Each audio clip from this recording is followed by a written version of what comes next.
જય શ્રી કૃષ્ણ। વાલા સજ્જનો, માનવી મૃત્યુ પામે છે, પરંતુ તેને કરેલા સારા કે ખરાબ કાર્યો જ તેને અમર બનાવે છે। બાકી બધા તો કીડા મકોડાની જેમ ગુજરાન ચલાવતા ક્યારે મરી જાય છે તેની ખબર પણ પડતી નથી। માટે કે કેવું કાર્ય કરીને જાઓ કે વર્ષો સુધી તે કાર્ય લોકોને તમારી યાદ અપાવે, આ જ સાચું જીવન છે।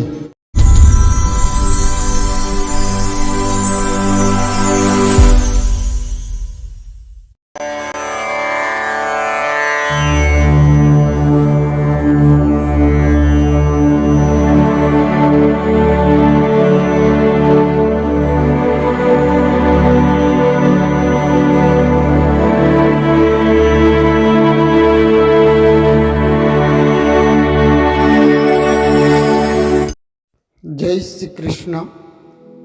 વાલા શ્રોતાઓ, આપણે ગયા પ્રકરણમાં મહાપ્રભુ વલ્ભાચાર્ય રચિત સ્તોત્ર મધુરાષ્ટકમની એક પંક્તિનો અભ્યાસ કર્યો અને તેમને સ્તોત્રના અભ્યાસ દ્વારા નમન કર્યું।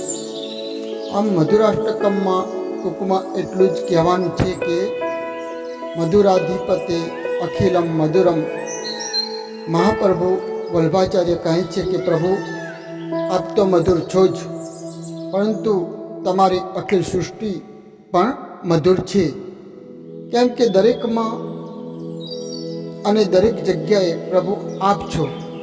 તેથી હે મધુરાધિપતિ, આપનું અખિલ સમસ્ત બ્રહ્માંડ પણ મધુર જ છે।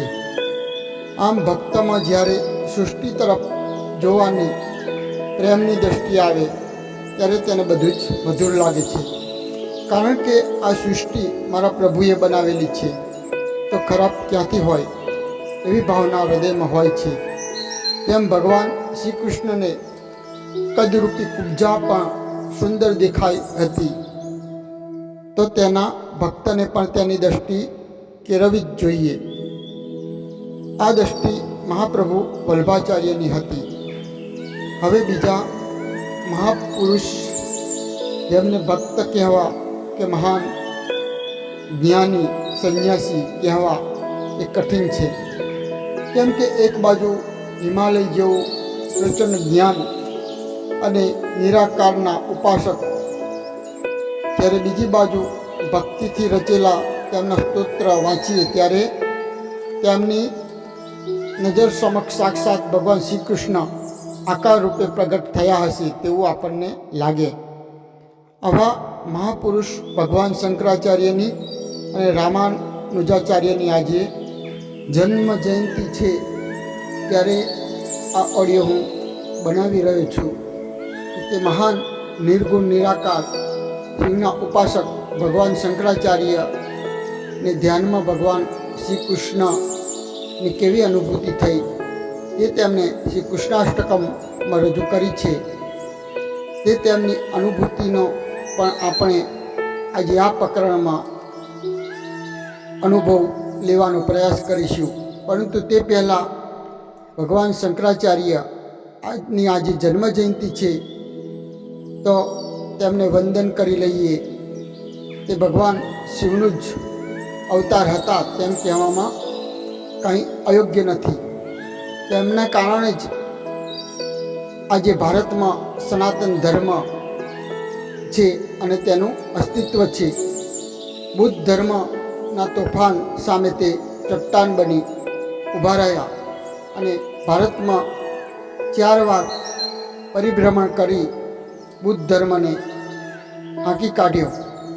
તમે વિચાર કરો કે તે સમયે જ્યારે વાહન તો શું, પરંતુ યોગ્ય રસ્તાઓ પણ નહોતા, ત્યારે 4 વાર સમગ્ર ભારતનું પરિભ્રમણ કરવું કેવી રીતે શક્ય બન્યું હશે?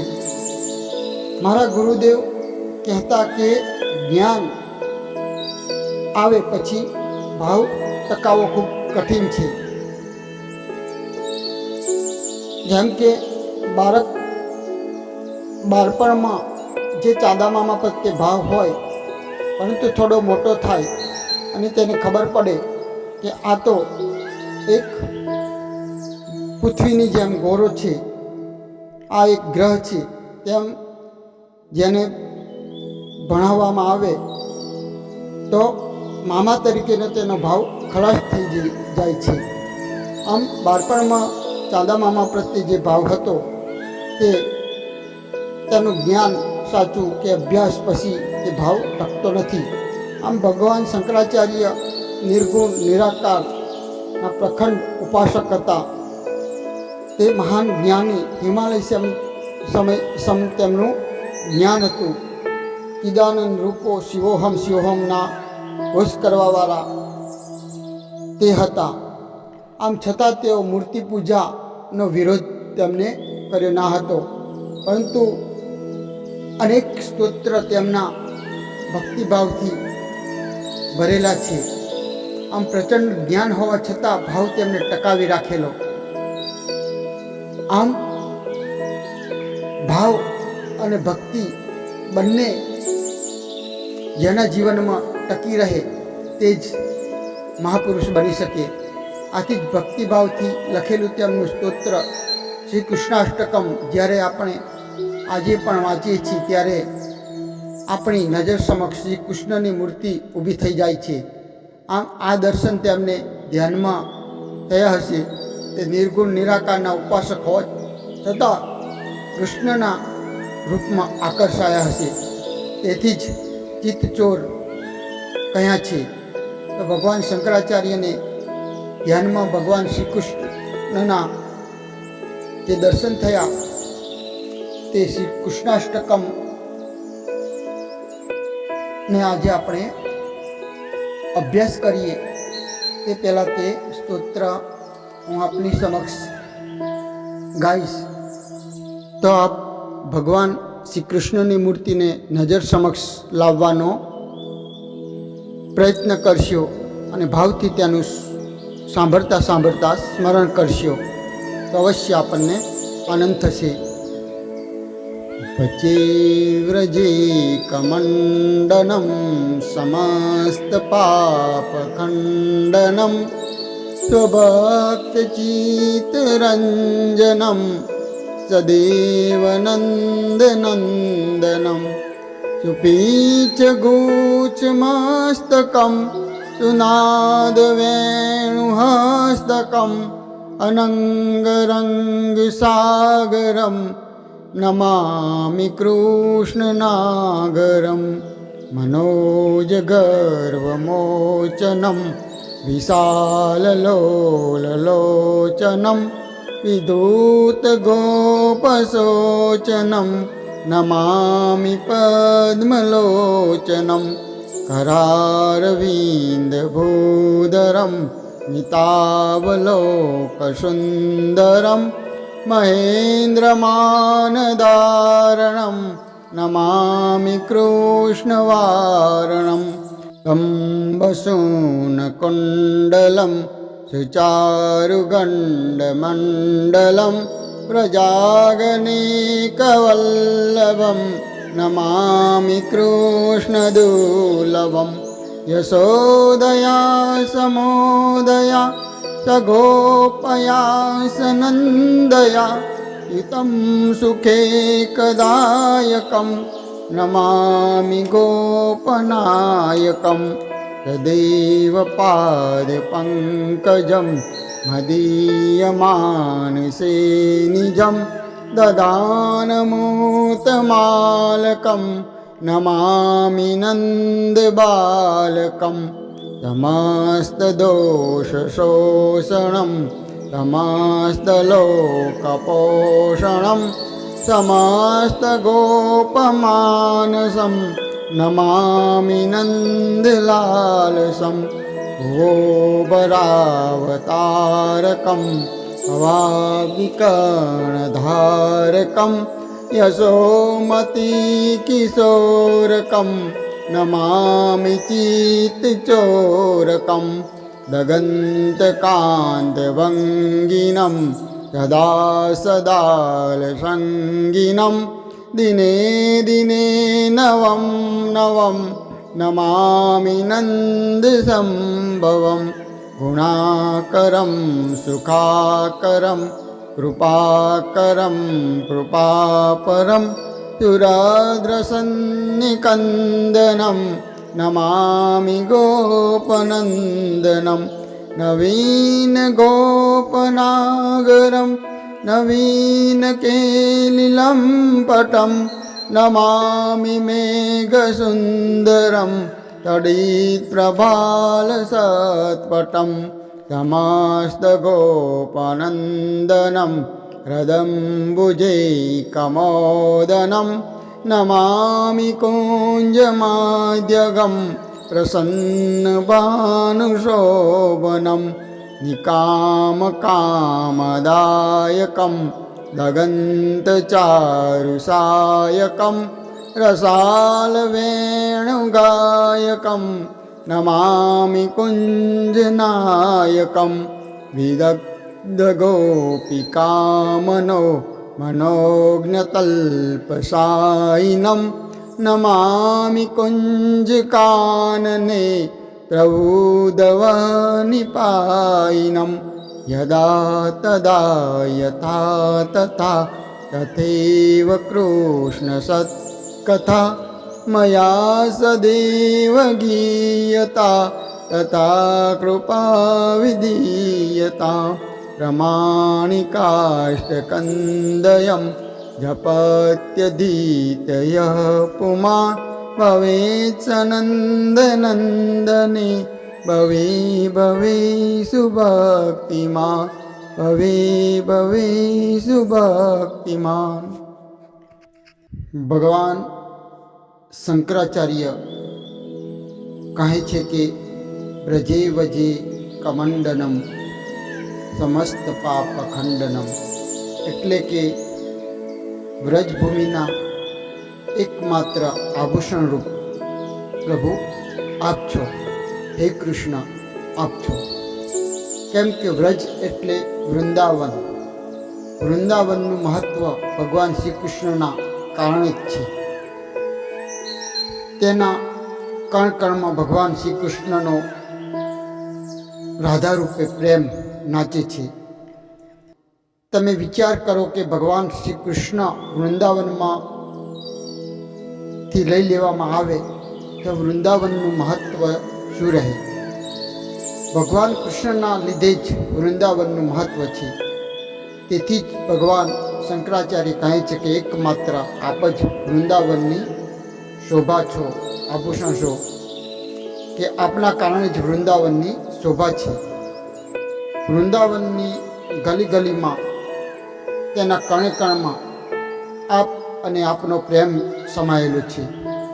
વૃંદાવનમાં ભગવાન શ્રી કૃષ્ણ સિવાય કંઈ જોવા ના મળે.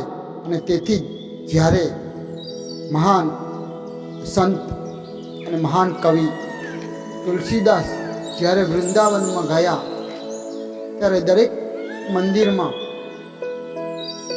ભગવાન કૃષ્ણની જ મૂર્તિ જોવા મળે. ક્યાંય પ્રભુ રામના દર્શન ના થાય ત્યારે તુલસીદાસ વિહ્વર થાય છે. કેમ કે તે તો રામ ઉપાસક. આમ પોતાના ઈષ્ટના દર્શન ના થાય ત્યારે મન મૂંઝાય, વિહ્વર થાય, તે સ્વાભાવિક છે. એ તુલસીદાસની પણ આ સ્થિતિ થાય છે. ત્યારે તે એક પંક્તિ કહે છે, ક્યાં કહું છબી આજ કી ભલે બિરાજો નાથ, તુલસી મસ્તક તબ નમે ધનુષ્ય બાણ ધરો હાથ. આમ કે ભગવાન, હું જાણું છું કે કૃષ્ણ રૂપે પણ આપ જ છો, રામ જ છો, પરંતુ તુલસીનું મસ્તક તો ત્યારે જ આપની સમક્ષ ઝૂકશે જ્યારે તમે મોરલીની જગ્યાએ ધનુષ્ય બાણ હાથ ધરો. આમ તુલસીદાસને ઠેર ઠેર દરેક મંદિરમાં કૃષ્ણના દર્શન થયા છે. આમ તેથી જ એકમાત્ર વ્રજનું તે શોભા છે. પરંતુ તુલસીદાસ પ્રભુ કહે છે કે પ્રભુ, મને ખબર છે કે કૃષ્ણ રૂપે તમે જ રામ છો, તમે જ અહીં બિરાજેલા છો, પરંતુ મારું મસ્તક તો ત્યારે જ નમશે ત્યારે તમને ધનુષ્ય બાણ હાથમાં ધરેલા રામ રૂપે દેખીશ. અને ભગવાન કૃષ્ણ તેમની આ ભક્તિની માગણીને વશ થઈ રામ રૂપે દર્શન આપે છે. મતલબ ભગવાન શંકરાચાર્યના કહેવાનો મતલબ સમગ્ર વ્રજ એ કૃષ્ણનું જ સ્વરૂપ છે. વ્રજની શોભા આપના કારણે જ છે. ત્યાર પછી કહે છે સમસ્ત પાપ ખંડનમ, એટલે કે સઘળા પાપોનો નાશ કરવાવાળા હે પ્રભુ આપ જ છો. ગીતામાં કહ્યું છે ને કે અપિચેત દુરાચારો, અર્થાત તો ગમે તેવા પાપીમાં પાપી પણ હોય, મારા શરણે આવી જા, મારામાં મન લગાવ, હું તારા બધા જ પાપને હરી લઈશ. આમ જેનું મન કૃષ્ણમાં લાગ્યું, તેની ચિત્તની વૃત્તિઓ કૃષ્ણકાર થઈ ગઈ. પછી પાપી રહસ્યાનો, કારણ કે મનથી જ પાપો થાય છે. પહેલાં પાપનો વિચાર મનમાં ઉદ્ભવે છે, પરંતુ જેને શ્રી કૃષ્ણમાં મનને જોડ્યું તેનો પછી પાપ રહેતા નથી. ઇતિહાસમાં ઘણા એવા ચરિત્રો છે કે જેમનો ઇતિહાસ તમે વાંચો તો આપણને કલ્પના પણ ના આવે કે આ મહાન ભક્ત બની શકશે. તેવા ક્રૂર પાપો કર્યા હોય છે, પરંતુ એકવાર સાચું જ્ઞાન થયું ને ખબર પડી કે મારું જીવન કૃષ્ણની ભક્તિ માટે છે, પછી બધા પાપો નાશ થઈ તેની સદગતિ થયેલી છે. શ્રીમદ ભગવતમાં આવા ઘણા ચરિત્રો છે. આમ ભગવાન કૃષ્ણ કેવા છે તો શંકરાચાર્ય કહે છે કે એકમાત્ર વ્રજની શોભા છે, વ્રજનું આભૂષણ છે. બીજું સમસ્ત પાપોનો નાશ કરવાવાળા. અહીં તેમના પ્રેમાર હૃદયના દર્શન કર્યા છે શંકરાચાર્યએ. એ ભગવાનનું હૃદય કેવું છે? પ્રેમાર અને કરુણાથી ભરેલું. અને તેથી જ તે પોતાના ભક્તના ગમે તેટલા કે ગમે તેવા પાપો હોય તો પણ તે માફ કરી દે છે. ત્યાર પછી આગળ કહે છે સ્વભક્ત ચિત્ત રંજનન સદૈવનંદ નંદનમ, પોતાના ભક્તના ચિત્તનું રંજન કરવાવાળા, નંદના નંદન. એ મનોરંજન નહીં, પરંતુ ચિત્તનું રંજન. મનોરંજન અને ચિત્તનું રંજનમાં શું ફેર, તેની આપણે આવતી એકાદશીએ વાત કરીશું. તો આપ મારી સાથે બની રહેશો ને મારા આ ઓડિયોને વધુમાં વધુ લોકો સુધી શેર કરશો, જેથી દરેકને તેનો લાભ મળે. બીજું, મારી આ ચેનલને આપને જો ગમે તો સબસ્ક્રાઈબ પણ અવશ્ય કરશો. આ ચેનલને સબસ્ક્રાઈબ કરવાનું ભૂલતા નહીં. આપ સર્વને મારા જય શ્રી કૃષ્ણ. अच्युतं केशवं कृष्णदामोदरम्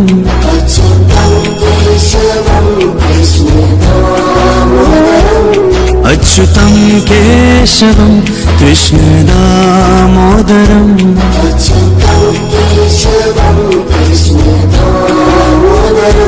रामनारायणं जानकीवल्लभम्